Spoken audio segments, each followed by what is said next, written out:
அத்தனை சென்சார்னால அந்த படத்துடைய தன்மை கொஞ்சம் நான் நினச்ச மாதிரி நினச்ச இடத்துக்கு போகல. இப்போது மலையாளம் கன்னடம் பேசும்போது சார், மலையாளத்தில் ஒரு மைனூட்டான ஒரு ஜாதி பிரச்சனையை பேசலாம், ஈஸியாக பேசிட முடியும் படங்கள் மூலிமா. பட் இங்கே சென்சார்னு ஒரு விஷயம் வந்து பெருசாக இருக்குது. அப்படி இருக்கும்போது இப்போ நீங்கள் எடுக்கிற படங்களில் நிறைய சென்சார் கட் ஆகி தான் வெளியே வருது. ஜிப்சியே வந்து அன்றைக்கி ஜீவா சார் சொல்லும்போது இத்தனை சென்சார் கட்டு முடிச்சு தான் வருது அப்படின்ட்டு.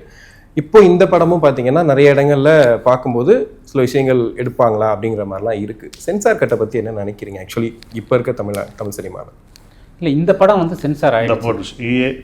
அது போட்டுச்சு கேட்குறேன் சார். இல்லை இதெல்லாம் கட் பண்ணாங்க, இதெல்லாம் கட் இல்லை. இந்த படம் வந்து எதுவுமே அவங்க கட் பண்ணல.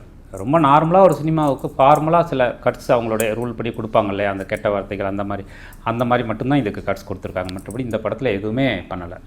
ஸோ அதனால் எனக்கு பர்சனலாக சென்சாரில் வந்து அந்த மாதிரியும் நடந்திருக்கு. ஜிப்சி மாதிரியான அனுபவமும் நடந்திருக்கு, மயிலாடு மாதிரி நல்ல அனுபவமும் நடந்திருக்கு. ஆனால் ஜிப்சியில் அத்தனை கட்டு வந்தது கொஞ்சம் உங்களுக்கு மன வருத்தமாக இருந்துச்சு. ஏன்னா படம் நம்ம எதிர்பார்த்து அந்த இடத்த போய் தொடலைன்ற வருத்தம் இருந்துச்சா? கண்டிப்பாக இருக்கும் பிரதர்.